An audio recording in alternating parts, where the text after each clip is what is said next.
feel about Morara addressing government projects and he just addressing the things that the government itself should be addressing? What's your opinion? Yeah, Morara is actually reminding us the tragic events that happened to this country between 2018 and 2022, when a deputy president, having been assured by the programs of government, went ahead and launched several projects that were in the budget. And after launching them, they defunded the projects officially because of political competition.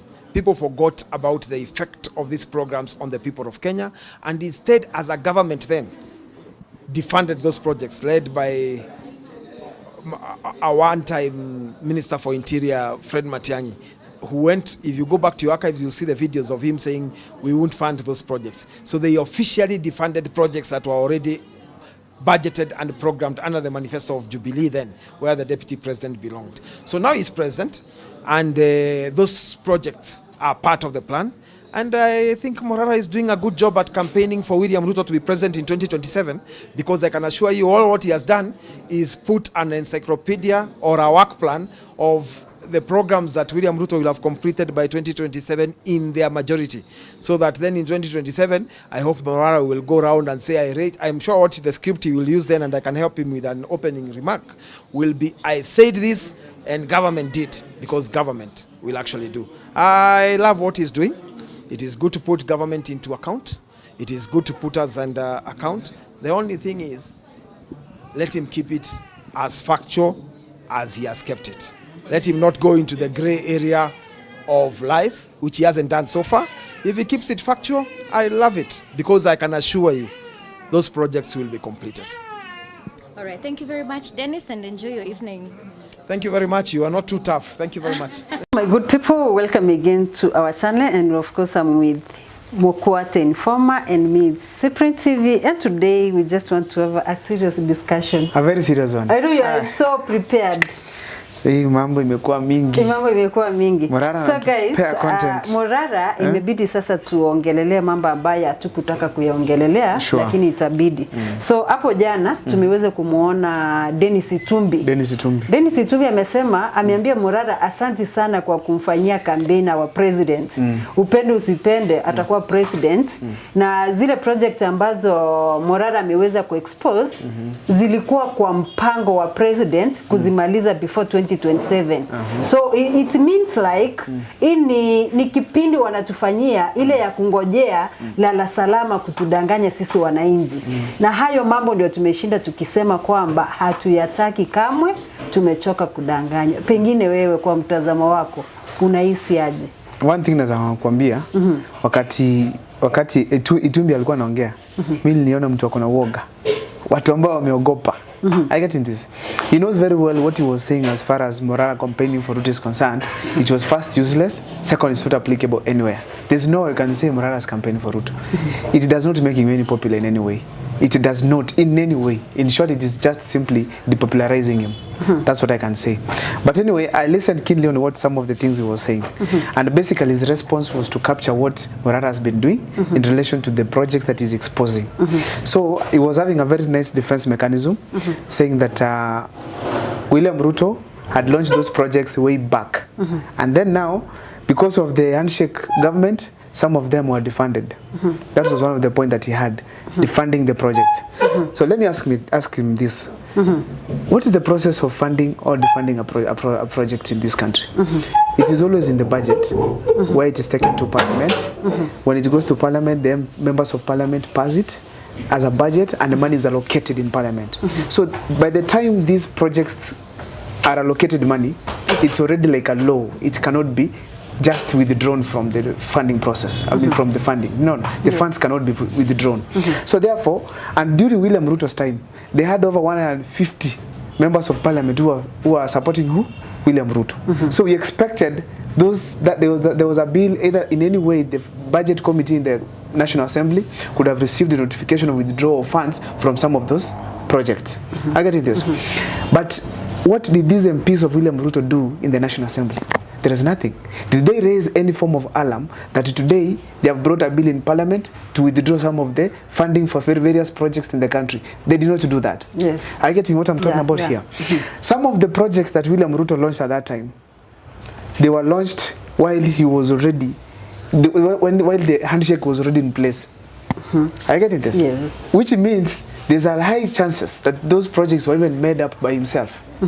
We remember Uhuru Kenyatta a certain time saying watu wanatangatanga wakifungua miradi ovyo zisimame kwanza tumalize ambazo tuko nazo. That is what tuendelee na zingine. Yes. That was the thing Uhuru Kenyatta was talking about. Ruto was launching projects right, left and center regardless of whether they are going to start or not. Nevertheless, let's assume now that it is true they were these projects were defunded the way Itumbi is saying, yes. Isn't it? Why aren't those projects done during his time for 2 years now down the line? Yes. Leave alone being completed, at least the beginning.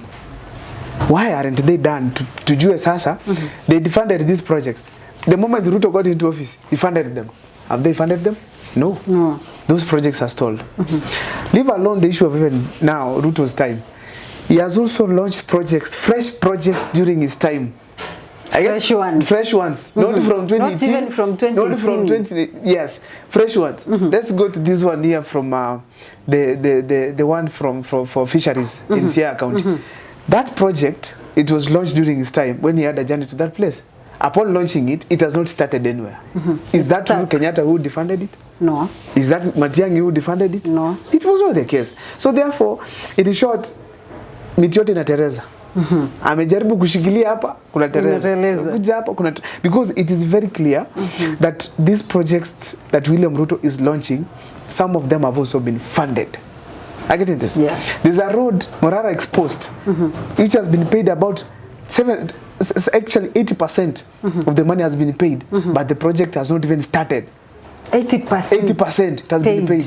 There are some projects where a contractor has been paid due to late payment, which means it was a project that already started before. Money was there, it was delayed, but there was money even to pay for delaying the contractor. What Morara exposing is not only the projects stalled, it's even showing the corruption within the projects themselves, where these people are taking contracts, punishing themselves, then paying themselves for the punishment. I get in this? Yes. Because when a contractor is delayed to pay, he is affected. That is, of course, the process. If you are supposed to do one or two things, he's delayed. So you compensate him for that kind of a delay. So they delay themselves, then they compensate themselves. Someone paid even 82 million, 200 million, 500, some projects like the one for Garissa he was talking about. Yeah, it's all. About 500 million has been paid. And the contractor has done completely nothing. What is defunding there? If it was defunded, what is the money? Why is the money paid to these people? I get this. So therefore, Itumbi is simply looking for an excuse to try and defend Ruto in front of the public as far as Morara is done what is concerned. But nevertheless, that shows very well Morara has really captured them. I saw someone saying, this is a government blogger, well explained policy Dennis Itumbi, Morara Kebaso, thanks for campaigning for the president. Let's visit successful projects too. Those who are saying that we are against him, watch the video. Now this is the video. And these are saying, Morara should also visit the successful projects. And my worry is, why are they not going to those projects so that they can show us also? The government to defend itself from the successful projects. Wamesema hatujafanya hii, lakini waonyeshe pia tumefanya hii. Well, let me tell you one simple thing, Cyprian. The hardest thing Morara to do right now is to look for Ruto's complete projects. The hardest thing to do right now in this country is to look for projects that have been completed by William Ruto. Where will he go to look for these projects? Which single project can I quote under Ruto's regime that is successfully done? Ruto has gone and launched it. Not even a single one. And actually, you know, people are forgetting that this is the reason as why people went to the streets. Because they said William Ruto took huge amounts of money to build houses. And all those houses, that are being built, all those houses that are being built as we speak in this country, there is a lot that people are asking about it. I get in this. The court has ruled against the finance bill 2023 because there were so many irregularities within it. Therefore, even the money that was taken, they're also saying that this money was kept somewhere by the government to one interest in some way, like it was not even, cannot be accounted for, the housing levy that people are collecting. Now, someone could be saying the major project Ruto has done during this time, it is the issue to do with houses.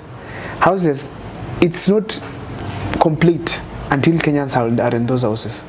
Until it is affordable for, because the major thing is not just building houses. It was the affordable housing. Affordable marks it is the major thing there.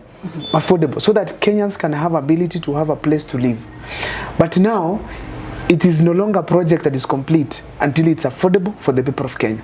Because you find the project, one bedroom, even a bed sitter in Kirinyaga is going to 1.79 million shillings.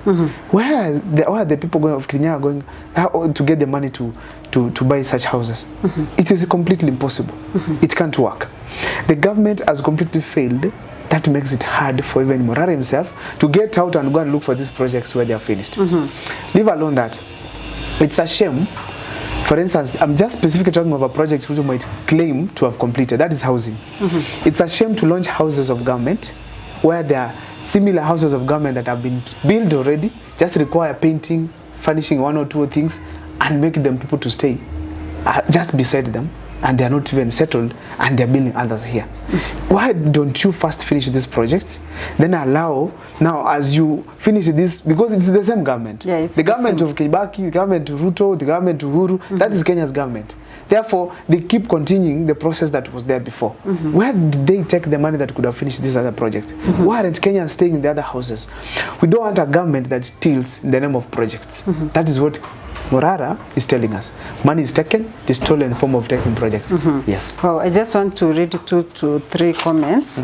Someone is saying by the name David Ngunjiri, Morara's duty is to tell us about the road scams and corruption in Ruto's government, which includes hot air launched, relaunched, and stalled projects. You and Sakayo's bloggers should show us what Ruto has done, including projects he has finished, not Morara. That's it. And now someone also is saying, who is supposed to show us what Ruto has done? It's Ruto's supporters, which includes you.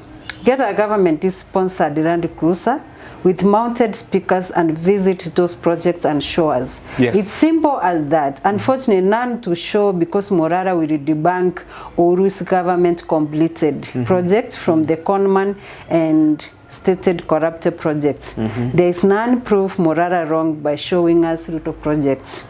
And someone is saying, how about those scenarios where the office of the Auditor General states that the large sum of money were paid to contractors?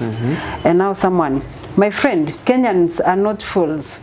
The attention which the KK government, including you, the 528 bloggers, has given to Morara is clearly shows this our people's president is a threat to the state. If he is doing a good job, then provide him security instead of tracking him around and monitoring his moves. And someone is asking the same question, why should he showcase the completed ones? So wacha Wakenya wajione, sisi tunataka kuona kwenye pesa imemezwa. Wewe kula 530 pole pole mzee usikufe njaa. It's good to know that the government has been working well in your favor while neglecting other Kenyans. So those are, I think many people are against. Not many, 100% are in support in support of Morara, because generally Morara is doing the right thing. Morara is doing the right thing in the sense that he's simply putting the government into question. Yes. What is this that you are saying is happening here and here? Let me ask you a very simple thing here. You know, there's one guy there who has said that the government is their role, it's their responsibility to show what they have done. I agree with such a person, because if you feel Morara is painting a negative image about your government, paint a positive image by saying, okay, just to prove him we haven't done this stadium, but we have done this one. I get it. We have not made these fisheries, but we've made this one. We have not made this road, but we've made this one. At least we have some form of argument that makes sense to us. Because one thing Morara has done, he has gone to the Auditor General's report. He has checked the report. He has come up with conclusions that this and this is a problem. Then he does not just announce from the Auditor General's report. He goes to the ground to confirm before doing what? Announcing. Are you watching what you are saying here? So therefore, it is very clear that Morara is right, the government is wrong. Period. And if they want to defend themselves, it's not Morara to visit the done project. It's them to go and say, you guys, let Dennis Itumbi take a car. If it doesn't have fuel, of course they can steal money for fuel. Go and visit this project that they have done. A responsible government right now, we could have seen a statement on even saying sorry to Kenyans, or even giving a way forward on how those projects are going to be done. But if you combine Ruto and his people, there's nothing completely they are saying to Kenyans. That makes it very simple, okay, that Kenyans, we only have Morara. There's no one else. Because we've seen everybody else is falling into Ruto's tune. They're dancing together, they are having the money and enjoying themselves. And they're leaving Kenyans alone. So when we decide to empower Morara, he will do what we say until these people do what? Feel it. And when they speak, we are happy. Kibaki launched projects in this country without visiting them. He initiates a road. Did you ever see Kibaki riding a motorbike? No. To show that we brought motorbikes in Kenya. No, so I'm riding and dancing like William Ruto was dancing with wheelbarrows. He didn't do that. Kibaki simply set a system. My ministers work. This safety belt here, we don't talk them as Kibaki brought them. We talk of Michuki bringing them. Giving the right people the job. I get in this. Kibaki picked Michuki. He gave him the job of ensuring that our road safety is maintained. If there is yellow line, let us see. If there's a uniform for the driver and the conductor, let us have them. Up to now, those things are in place. Some of them even don't, and they're not even associated to Kibaki himself. They're associated with his ministers. But the fact is, this Kibaki who laid that foundation, for a foundation for the ministers to go and see where the problem is and fix. They saw there's a problem, someone goes pays fare to a wrong person for a car. So you are like, I paid my fare. No, who did you pay? Yet now Kibaki realized, his ministers realized, these people need uniform so that we can tell who is the driver and who is the conductor. Fixing the problems that Kenyans are experiencing.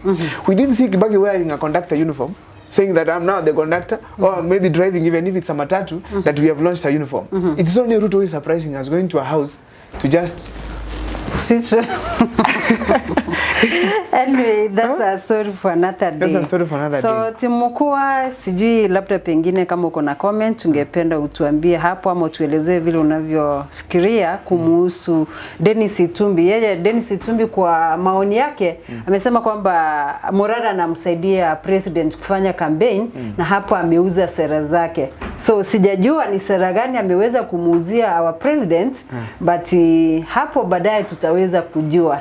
So kwa watazamaji wa Morara the Informer and Mukua the Informer. Mukua the Informer, sorry. Mukua the Informer. Yes. Na Cyprian TV, thank you so much, my fans. Cyprian TV, don't forget to subscribe to Mukua the Informer channel so that you keep updated on what we do here. Yes, on what we do. We are going to do conversations that they have never seen anywhere. Daily. We are going to ensure that we follow Morara every step at a time. In fact, not only even Morara, even in our Kisii County, we are going to talk about here. some projects. We are going to do it online. Morara is on the ground. We are here online. Online. Yes. Yes, we have to. So, Team Cyprian and Team Mokua, thank you so much. See you in our next video.